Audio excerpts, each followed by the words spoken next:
If you think that your most important asset is your people, giving them the best places to work in, that's what we really need to create. Because if we can improve the facilities got, we can improve the capabilities of the people we've got, we're going to produce a better product.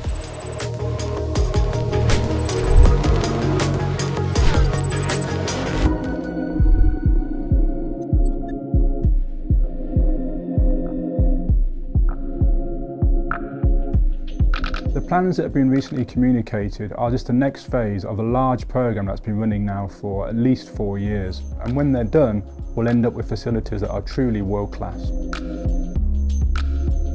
We feel it's really important as a team that we create facilities for our people.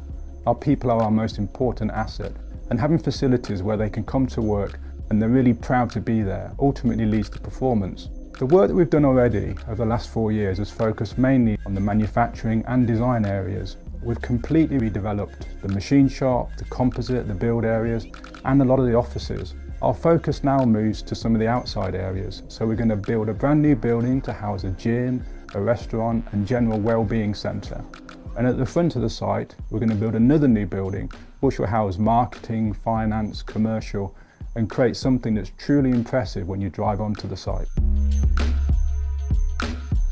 Ultimately, it's around our people. That's where all of our ideas come from. So building a facility where people are happy to come to work, they've got areas where they can think, areas where they can exercise. This generates new ideas, and ultimately these ideas turn into lap time. The innovative environment where creativity can happen is all part of performance, and that's what we're investing in the long term. Formula One is about how can you learn faster than your competitors. And if you learn faster than your competitors, you can turn those ideas, those thoughts into designs and into bits that makes the car go faster. And the only way you can generate that learning is some from the track and some from the tools and techniques we've got in the factory. So all the rigs that we've got, the wind tunnel, etc. That's where we do a lot of our learning. I've got a very good team of people, and they're all looking at what's the next step. There's an old adage in Formula One, if you're standing still, you're actually going backwards, and that's because the pace of development is really high. And so, we sit in our meetings not only to talk about what we need to do with the car, but talk about, where's the technology heading, what are the things that we'd want to be able to do if we could. And then, as far as the cost cap goes, it's about making decisions. It's about deciding what do we think are going to be the most important things that we should be developing, and how do we do those in the most efficient way. Formula One has marched forward in time, it's grown. The buildings have grown with us and adapted to what we've got. And being able to build a specific marketing building, to be able to build a proper hub and wellbeing centre and gym, I think in itself is going to be big steps forward. But in terms of this building, where most of the engineers are sited, it's going to be an opportunity to develop more breakout spaces, improve the ability to collaborate, have better quality meeting rooms than we've got at the moment. All things that might seem small, but if you think that your most important asset is your people, giving them the best places to work in, that's what we really need to create. Because if we can improve the facilities got, we can improve the capabilities of the people we've got, we're going to produce a better product. We're going to produce something that's going to give us a better chance of winning races and winning championships. And so it's always that constant quest to improve.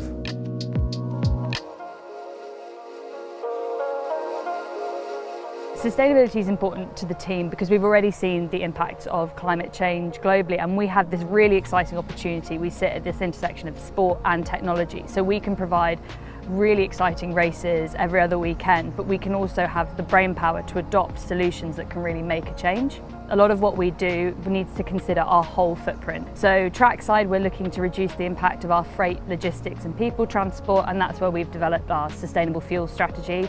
So that's increasing the amount of biofuels we use on the European season and using sustainable aviation fuel wherever possible to move our people and our freight.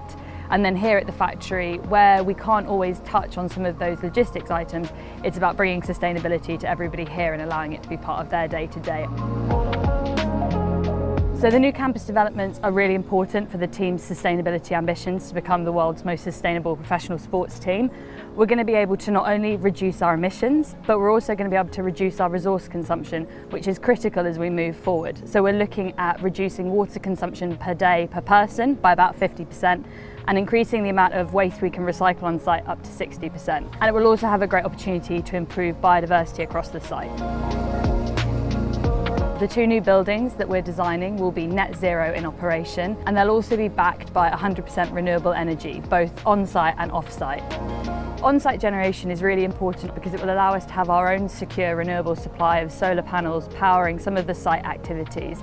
This ensures that we're adding capacity to the national grid and ensuring that renewable supplies are growing in the UK. Historically, gas has been used across the site for things like heating and also for some kind of process jobs, such as in the paint shop. So wherever possible, we're trying to remove gas because it has a higher carbon footprint than electricity. So where we can move to electric heating or heat reclamation, that's what we're doing. Off-site, we'll be continuing to supply all of our electricity through renewable-backed sources, be that either gas or electricity, and that's something we've been doing for a number of years across the site. I think having a campus that reflects the team's sustainability vision will be really critical for everybody feeling invested in this journey and understanding that this is a real asset for the team and that we really do believe in sustainable high performance.